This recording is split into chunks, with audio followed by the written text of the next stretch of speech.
ताकत नहीं है क्या? बताओ।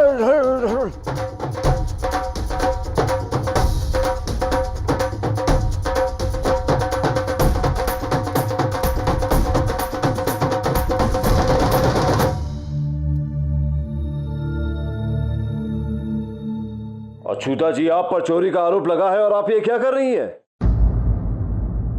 ये हमारे पुरखों की धरोहर है। ये संदूक चोरों की भांति उठाकर भागी थी आप। मैंने अपने नेत्रों से देखा। कहिए, ये सत्य है ना? बोलिए, क्या आपने चोरी की है या नहीं?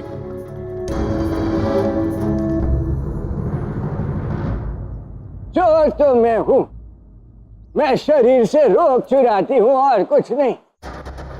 किंतु जिसकी आप बात कर रहे हैं ना, वही मैं यहां बताने आई हूं। मैं किसी चोर को यहाँ पे उजागर करने आई हूं।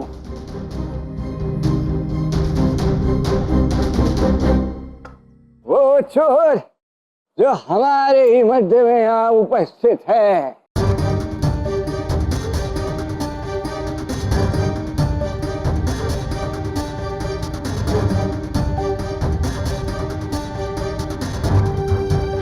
ये आप क्या कह रही हैं? कौन है वो चोर? वो चोर है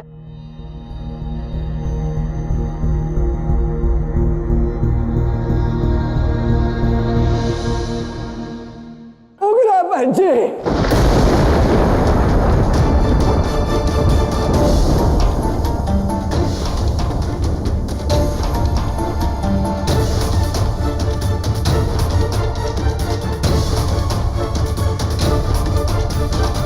मैं ये क्या कह रही हैं आप?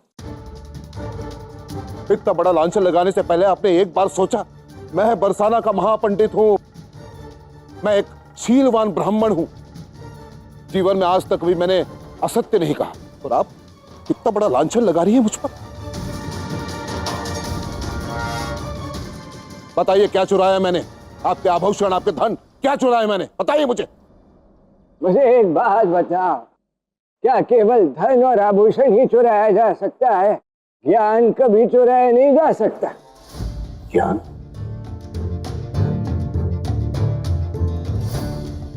क्या हुआ? सब चुप क्यों हो गए?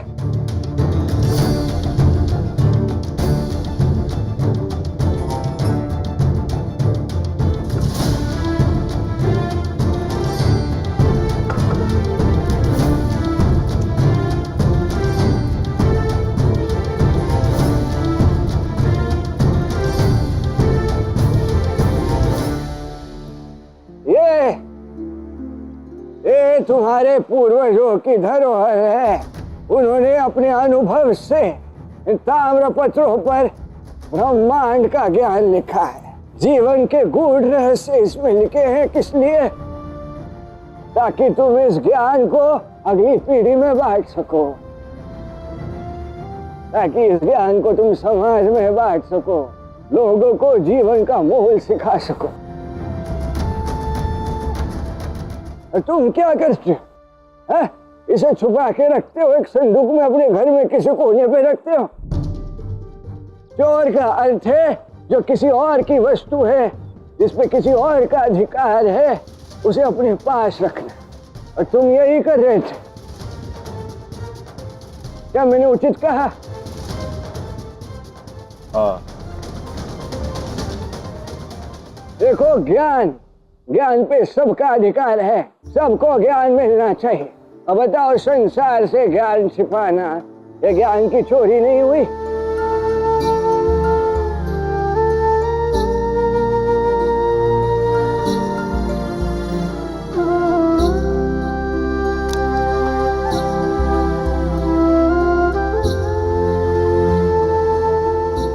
और ये क्या है? 21 दशा में रखा था तुमने संदूक को। अच्छा हुआ मेरे हाथों ये लग गया, किसी और के नहीं। तो मैंने इसे बड़े अच्छे से साफ किया। ये सारा प्रपंच मैंने इसलिए किया ताकि तुमको मैं इस ज्ञान का मूल्य समझा सकूं। लो अपनी धरोहर रख लो अपने पास, किंतु एक विनती है तुमसे, इस ज्ञान को इस प्रकार छुपा के किसी कोने में मत रखना। इस ज्ञान को संसार के साथ बांटो, सबको सिखाओ ये सब, इतनी तुमसे विनती करूंगी बस।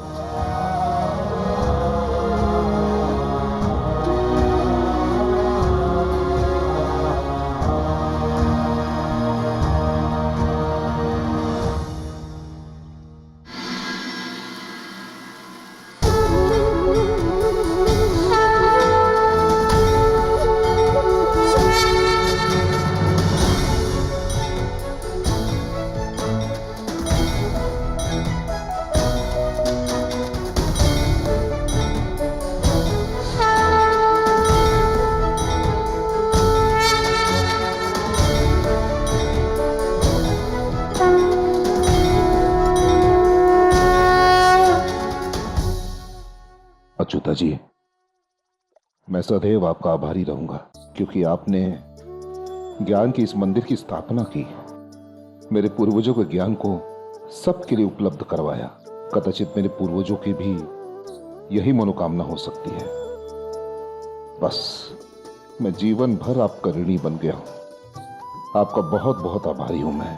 किंतु तुम्हें बता दूं, इतने से कुछ नहीं होगा। अरे इस ज्ञान का प्रचार प्रसार समाज में करना चाहिए, लोगों को सिखाना चाहिए, प्रेरित करना चाहिए। और मेरे पास इसका एक सुझाव भी है। हाँ हाँ, अवश्य बोलिए। राधा, अपने मन में जो भी बात है कह दो।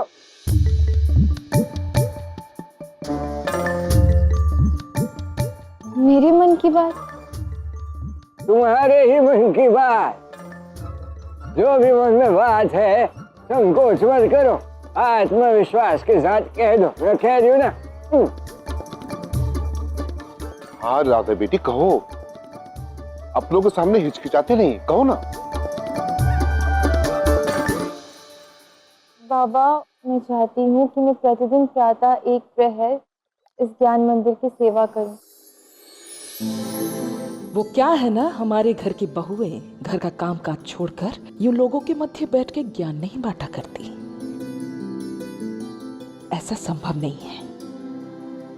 इसे बात करने की अनुमति किसने दी? तो मेरी अनुमति का बिना बोल कैसे सकते हो? बन जाए। जटिला, मैंने कहा ना, जो अच्युता जी चाहेंगी वैसा ही होगा। और यदि राधा ये कार्य करना चाहती है तो उसे करने दो ना, ये तो अच्छी बात है। जी धन्यवाद बाबा।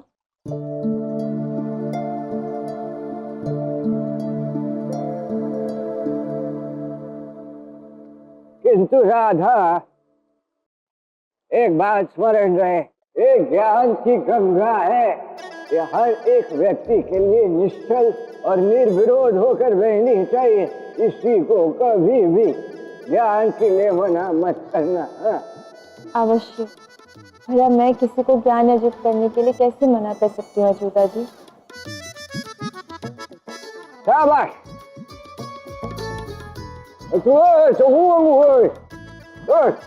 उग्रवत जी ने मुझसे कहा है कि तुम दोनों ना समझो, जो कि 100% उचित है। मैं अब आ गई हूँ तो तुम दोनों को समझदार बना दूंगी। आज से तुम दोनों मेरे साथ योग करोगे। योग? हाँ योग। पूछना मत योग क्या होता है, थप्पड़ मारूंगी तुम्हें। योग से अच्छा कुछ भी नहीं। योग व्यक्ति को महान बना देता है। इस ब्रह्मांड में ऐसा कुछ नहीं जो योग से प्राप्त न किया जा सके। पानी है ना, थोड़ी बहुत समझ तुम दोनों को है ना, तो आना मेरे साथ योग करना, हो पाएगा? दुर्बल। हाँ हाँ अच्युता जी, ये दोनों आपके साथ अवश्य योग करेंगे। राजा, तुम अपना कार्य करना, मैं इन चंगू मंगू को उनका काम दे के आती हूँ, ठीक है? हाँ, अच्छे से काम करना। कैसा कार्य? श्रम योग। ये कैसा योग है? हेलो, श्रम योग का समय हो रहा है।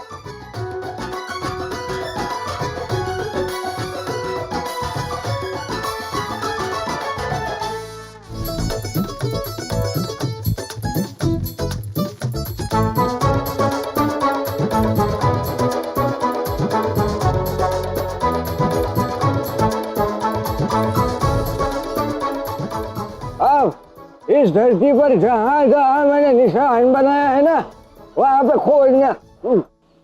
ये इतना बड़ा क्षेत्र मैं खोदूंगा। नहीं तो महाराज कंस को बुलाओ, तुम ही खोदोगे। इस स्थान को खोदने पर मिट्टी के अतिरिक्त क्या मिल जाएगा च्युता जी? यदि भाग्य में मिट्टी हो ना तो मिट्टी ही मिलती है बेटा। चलो, कुछ और मिले ना मिले, मन की शांति तुम्हें अवश्य मिल जाएगी।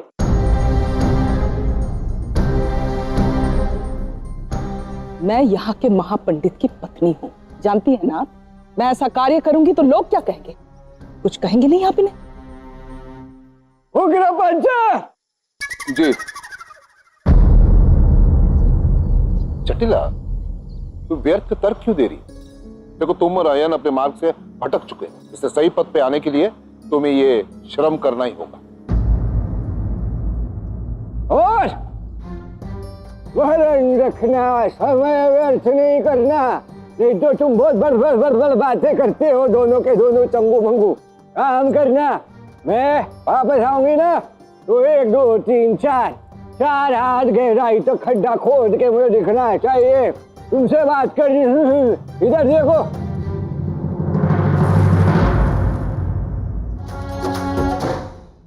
कृष्ण, तुम यहाँ क्या कर रहे हो? मैंने सुना है यहाँ ज्ञान बट रहा है। कहाँ है ज्ञान? मुझे भी बताओ, मुझे भी चाहिए थोड़ा ज्ञान। देखो, तुम्हारा यहाँ आना किसी को नहीं भाने वाला। अभी इसी क्षण यहाँ से लौट जाओ। तुम सबकी छोड़ो, तुम अपनी बताओ। मेरा यहाँ आना तुम्हें भी नहीं भाता था?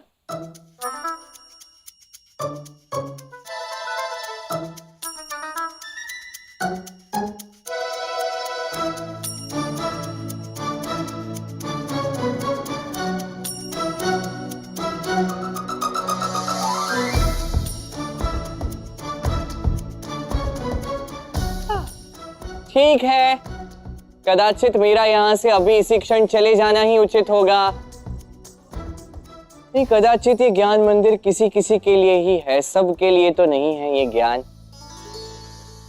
चलो, मैं तो चला।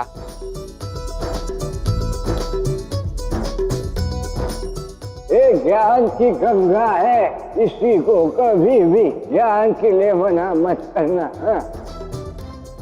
कृष्ण,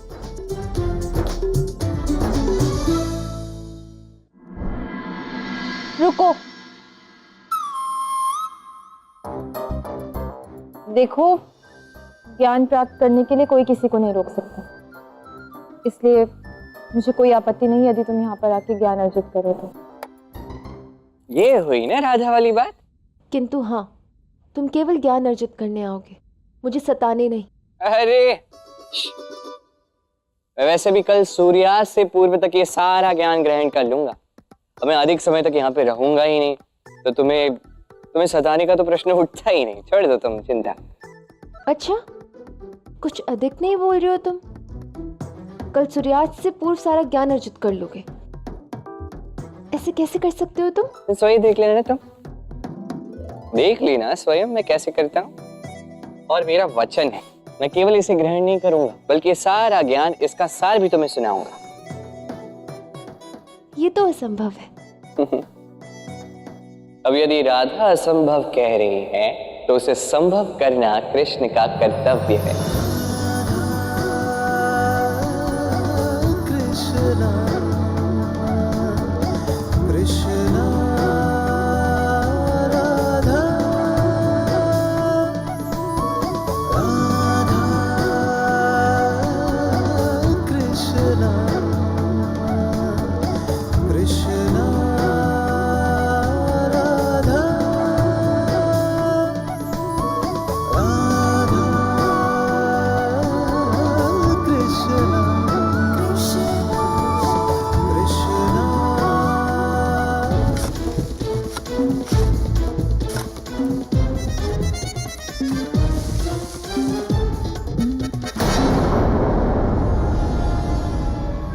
मैंने अपने पूरे जीवन में किसी को भी कभी भी एक प्याला जल भी उठाकर नहीं पिला, और आज देखो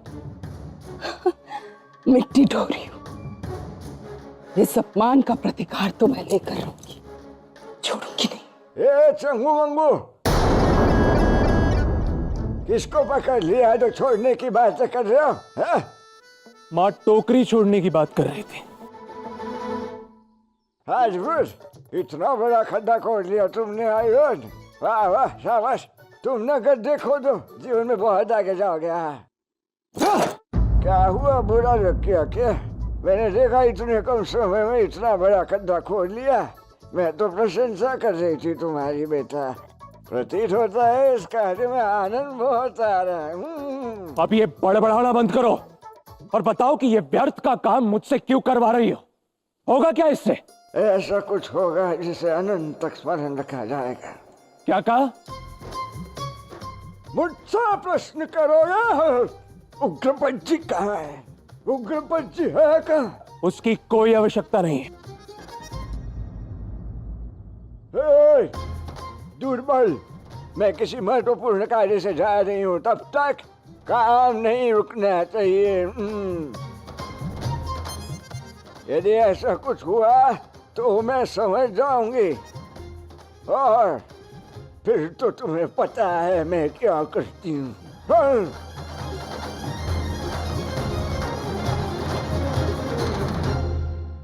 अयन, इसका पीछा करो। अयन, पता लगाओ ये हर दोपहर को जाती कहाँ है। शीघ्र जाओ अयन।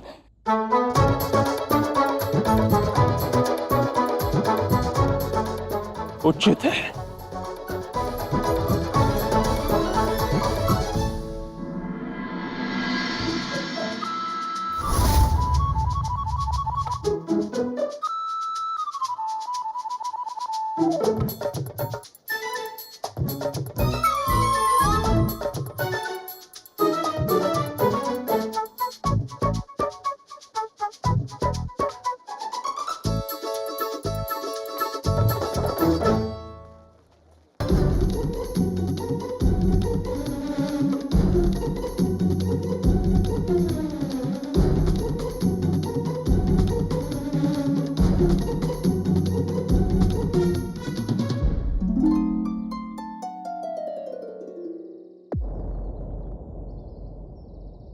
यह अछूता यहां क्या कर रही है? अवश्य ही उस कृष्ण से मिलने आई है, अर्थात हमारा संदेह उचित था। अछूता और कृष्ण मिले हुए हैं।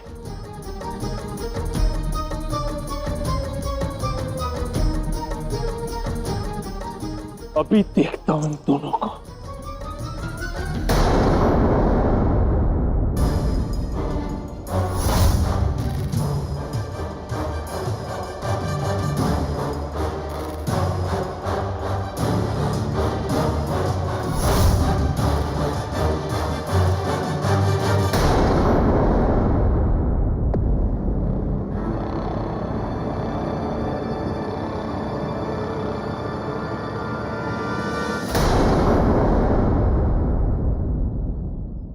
कुछ चाहिए था यार, मांग लेते। यूं चोरों की भांति घर में आने की क्या आवश्यकता थी? बलराम,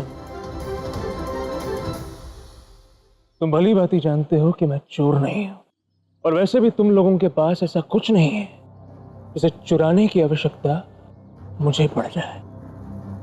वो तो मैंने अछूता जी को यहां आते हुए देखा था। उनसे कोई आवश्यक बात करनी थी मुझे, अन्यथा यहां कौन आता?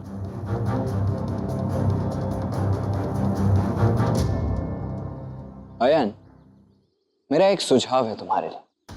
वो अच्युता काकी तुम्हारे ही घर में रहती है ना, तो लगे हाथ उनसे अपने नेत्रों का उपचार भी क्यों नहीं करवा लेते तुम? अच्युता जी भला यहाँ क्यों आएंगी? यहाँ कोई रोगी रहता है? बस बलराम, अपनी मर्यादा में रहकर बात करो मुझसे। अच्छा, दूसरों के घर चोर की भांति घुसते हो और मर्यादा सिखा रहे हो मुझे? चलो निकलो यहाँ से और जाकर अपना वो अच्छे श्रमिक की भांति गड्ढा खोदने का काम करो। चलो।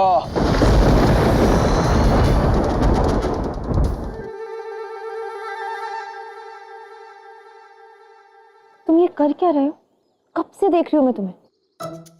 पढ़ तो तुम रहे नहीं हो, केवल मुझे ही ताके जा रहे हो।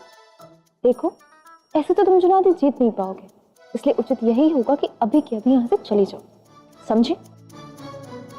सुन रहे हो मैं क्या कह रही हूँ?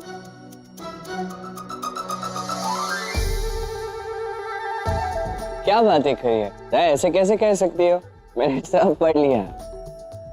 जितने तामपत्र मेरे पास है ना, सारे के सारे मैंने पढ़ लिए, और केवल पढ़े ही नहीं, सारे के सारे समझे भी। अच्छा, सच में? एक चुनौती के लिए तुम इतना झूठ बोलोगे? कब से देख रही हूँ मैं तुम्हें, इन तामपत्रों पर दृष्टि तक नहीं डाली है तुमने, केवल मुझे ही देख रहे हो। फिर पढ़ा कब तुमने ये सब? बोलो।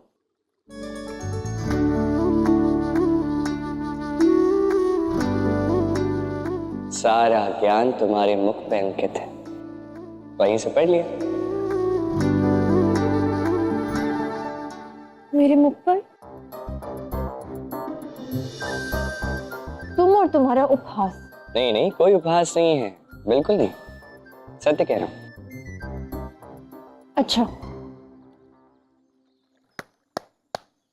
सुनिए सुनिए सुनिए, कृष्ण का कहना है कि उसने अनेकों ताम्रपत्रों का ज्ञान कुछ क्षण में अर्जित कर लिया। क्या ये संभव है? ये असंभव है राधा। कृष्ण, उपहास क्यों कर रहे हो?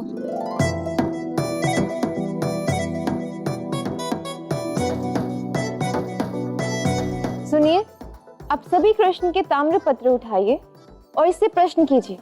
देखिए तो सही, कृष्ण ने कितना ज्ञान अर्जित किया है, कितना पढ़ा है।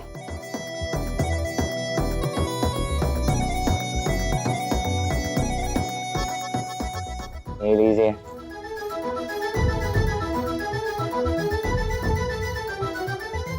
अथर्ववेद पृष्ठ 30 तृतीय श्लोक।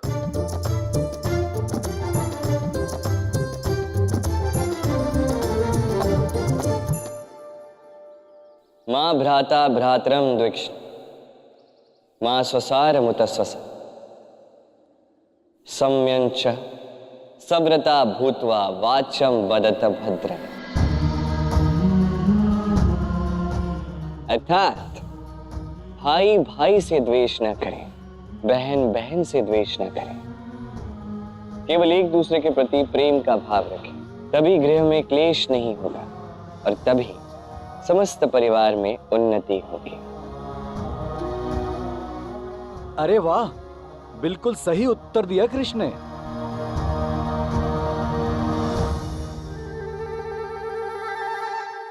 ऋग्वेद पृष्ठ 10 प्रथम श्लोक। संगच्छध्वम समवदध्वम,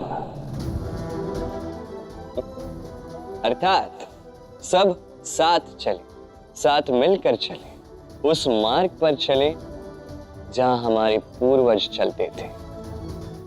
अद्भुत कृष्ण। अद्भुत, सभी उत्तर सही हैं। वाह कृष्ण। अध्ययन तो तुमने किया नहीं, सच बताओ, इन प्रश्नों के उत्तर कहाँ से दिए तुमने? कहा ना, तुम्हारे मुख पर सारा ज्ञान है। उन्होंने जो भी प्रश्न पूछे, मैंने तुम्हारे मुख को देखकर उन्हें उत्तर दे दिए। बस करो, ये उपहास बंद करो कृष्ण, और सत्य सत्य बताओ कैसे दिए उत्तर। प्रेम से। तुम्हारे मुख पर ब्रह्मांड का सारा ज्ञान है राधा। बस उसे देखने के लिए पारिशुद्ध प्रेम की दृष्टि होना आवश्यक है। इन्हें मैंने केवल सतह का ज्ञान बताया है। इन श्लोक के गहन अर्थ में छिपा परमार्थ मैंने अभी तक इन्हें नहीं बताया। ये मैं तुम्हें स्वयं कल संध्या काल में बताऊंगा राधा, ठीक है? अरे रुको, कहाँ जा रही हो? इधर तो देखो, मुझे ज्ञान तो अर्जित करने दो, मुझे अध्ययन करना है, बहुत सारा ज्ञान है।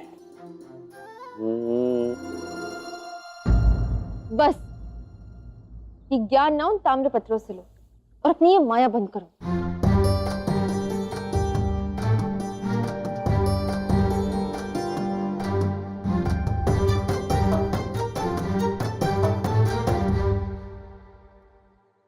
अच्युता जी, अच्युता जी,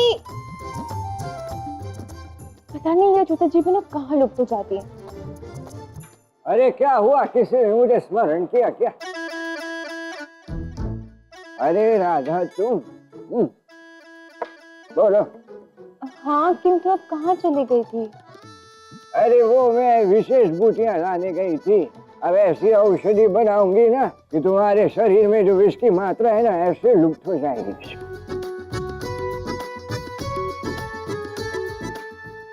किंतु तुम मुझे स्मरण क्यों कर रही थी? तुमने तो बताया ही नहीं। वो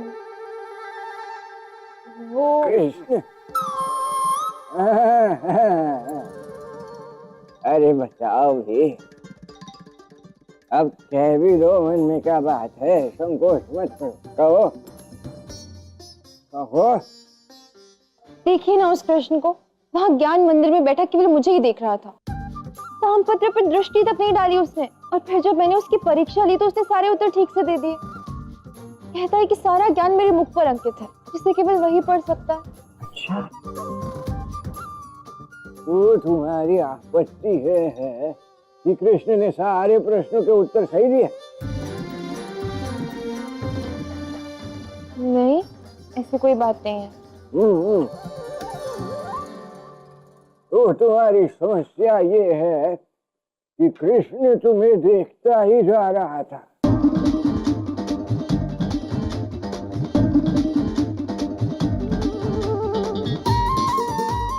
नहीं जानती, किंतु हाँ, मैंने सोच लिया कि मैं वहां तब तक नहीं जाऊंगी जब तक वो वहां से नहीं चला जाता। मुझे नहीं अर्जित करना कोई परमार्थ उन तामपत्रों से। अरे रे, इसका अर्थ तो ये हुआ कि राधा पुनः स्वयं पर विश्वास नहीं कर रही, इसीलिए तो वहां नहीं रुकी, इसीलिए तो भाग निकली वहां से। थे क्या हो गया? अर्थात? अरे छोड़ो ना, क्या बातें करनी इनके बारे में, छोड़ दो। बताइए ना।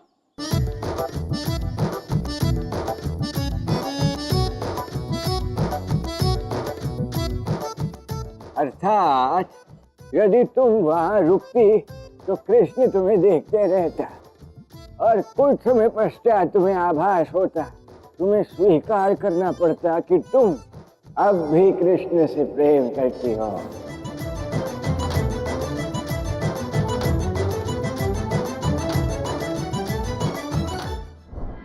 नहीं तो ऐसी तो कोई बात नहीं है, मुझ पर इसका कोई प्रभाव नहीं पड़ता।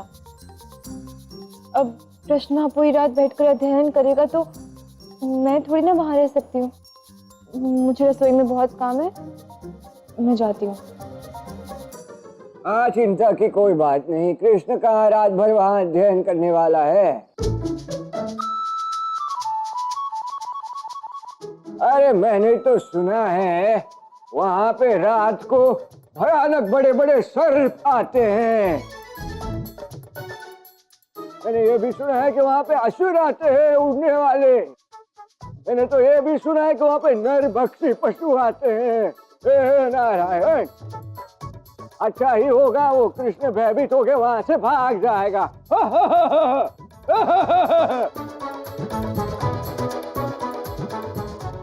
कृष्ण की चिंता में अधीर हो रही हो राधे, यही चिंता तुम्हें कृष्ण की ओर ले जाएगी।